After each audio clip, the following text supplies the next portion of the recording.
নমস্কাৰ এই মুহূৰ্তত লৈ আহিছো এটা ডাঙৰ খবৰ 1 জুলাইৰ পৰা দেশত হ'ব বিশেষ পৰিৱৰ্তন আৰু কাইলৈ যেহেতু 1 জুলাই আৰু 1 জুলাইৰ পৰা এতিয়া সকলোৱে কিছু নিয়ম মানিব লাগিব বিহত পৰিৱৰ্তন হ'ব বুলি উল্লেখ কৰা হৈছে সবিশেষ লৈ আহিছো এই মুহূৰ্তত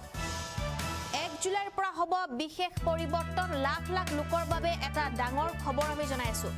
লাখ লাখ লোকৰ বাবে এটা অত্যন্ত গুৰুত্বপূৰ্ণ খবৰ আমি জনাই আছো 1 জুলাইৰ পৰা দেশত হ'ব 7টাকৈ নতুন পৰিৱৰ্তন আৰু 7টাকৈ নতুন পৰিৱৰ্তন হ'ব 1 জুলাইত ৰন্ধন গেছৰ পৰা এটিএম লৈকে সকলোতে হ'ব পৰিৱৰ্তন আৰু ইউপিআই ব্যৱহাৰকাৰীৰ বাবেও আহিব নতুন নিয়ম গুগল পে ফোন পে অথবা পেটিএম যি সকলে ব্যৱহাৰ কৰে তেওঁলোকৰ বাবেও ডাঙৰ খবৰ 30 জুনৰ পৰা ইউপিআই লেনদেনত খলনি হ'ব বহুকেইটা নিয়ম খলনি হ'ব পাৰে ৰন্ধন গেছৰ মূল্য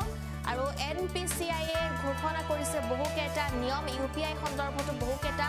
নিয়ম খলনি কৰা হ'ব আমি এই মুহূৰ্তত জনাই আছো এটা অতিকৈ গুৰুত্বপূৰ্ণ খবৰ কিয়নো লাখ লাখ লোকৰ বাবে এটা ডাঙৰ খবৰ এয়া ৰন্ধন গেছৰ পৰা লৈ ইউপিআই লেনদেনৰ লৈকে বহুকেইটা নিয়ম খলনি কৰা হ'ব লাখ লাখ লোকৰ বাবে ডাঙৰ খবৰ আহি পৰিছে 1 জুলাইৰ পৰা আহিব 7টা নতুন নিয়ম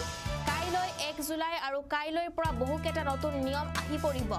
ৰন্ধন গেছৰ পৰা এটিএম লৈকে আহিব বৃহৎ পৰিৱৰ্তন ৰন্ধন গেছৰ পৰা এটিএম লৈকে আহিব বৃহৎ পৰিৱৰ্তন খলনি হ'ব পাৰে ৰন্ধন গেছৰ মূল্য আৰু ৰন্ধন গেছৰ মূল্য খলনি হ'ব পাৰে এটিএমৰ টকা উলিওৱাৰ ক্ষেত্ৰতো আহিব নতুন নিয়ম এটিএমৰ টকা উলিওৱাৰ ক্ষেত্ৰতো নতুন নিয়ম আহিব গুগল পে ফোন পেৰ ক্ষেত্ৰতো খলনি হ'ব বহুকেইটা নিয়ম আপুনি যদি গুগল পে ফোন পে ব্যৱহাৰ কৰে আপোনাৰ বাবে এই খবৰটো অত্যন্ত জৰুৰী 30 জুনৰ পৰা অৰ্থাৎ আজিৰে পৰা ইউপিআই লেনদেনত খলনি হ'ব বহুকেইটা নিয়ম এনপিসিআই ঘোষণা কৰিছে বহুকেইটা নতুন নিয়ম ঘোষণা কৰা হৈছে এনপিসিআই তৰফৰ পৰা আৰু এতিয়াৰে পৰা ধনৰ লেনদেনৰ সময়ত ধন লাভ কৰা একাউণ্টৰ গৰাকীৰ প্ৰকৃত নাম উপলব্ধ হ'ব লেনদেনত হোৱা দুৰ্নীতি ৰোধৰ বাবে অনা হৈছে এই নতুন নিয়ম আৰু এনে ধৰণৰ বহুকেইটা নিয়ম আহি পৰিছে ইয়াৰ পূৰ্বে ফোনত যি নাম সেভ কৰা আছিল সেই নামতে দেখা পোৱা গৈছিল গুগল পেৰ যাক আপুনি পেমেন্ট কৰিছিল কিন্তু এতিয়াৰে পৰা ধন লাভ কৰা লোকজনৰ বেংক একাউণ্টত থকা নামহে আপুনি দেখা পাব যি তেওঁৰ বেংক একাউণ্টত নাম আছে সেয়ে আপুনি বেংক একাউণ্টৰ পেমেন্ট কৰিলে আপুনি দেখা পাব ৰন্ধন গেছৰ দামৰ ক্ষেত্ৰতো আহিব পাৰে কঠোৰ নিয়ম ৰন্ধন গেছৰ দাম নিৰ্ধাৰিত মূল্যতকৈ এটকাও বেছি ল'ব নোৱাৰিব এয়া কঠোৰ সিদ্ধান্ত গ্ৰহণ কৰা হৈছে দাম বেছি ললে দিব পাৰিব আপুনি অভিযোগ দিব পাৰিব দাম বেছি ললে কোনেও এতিয়া দাম বেছি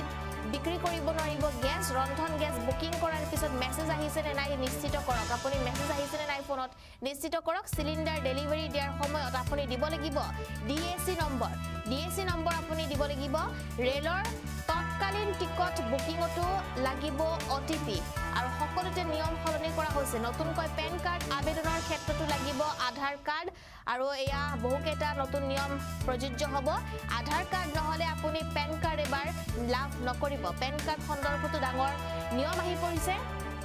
আৰু 7টাকৈ এনে ধৰণৰ বহুকেইটা নিয়ম আহি পৰিছে এতিয়া লাখ লাখ লোকৰ বাবে এয়া হৈছে অত্যন্ত ডাঙৰ খবৰ কিয়নো কাইলৈ 1 জুলাই আৰু 1 জুলাইৰ পৰা দেশত এতিয়া হ'ব বৃহৎ পৰিৱৰ্তন ৰন্ধন গেছৰ পৰা লৈ এটিএম কাৰ্ডৰ পৰা লৈ ইউপিআই যিসকল ব্যৱহাৰকাৰী আছে তেওঁলোকৰ বাবেও ডাঙৰ খবৰ কিয়নো বহুকেইটা নিয়ম এতিয়াৰ পৰা খলনি কৰা হ'ব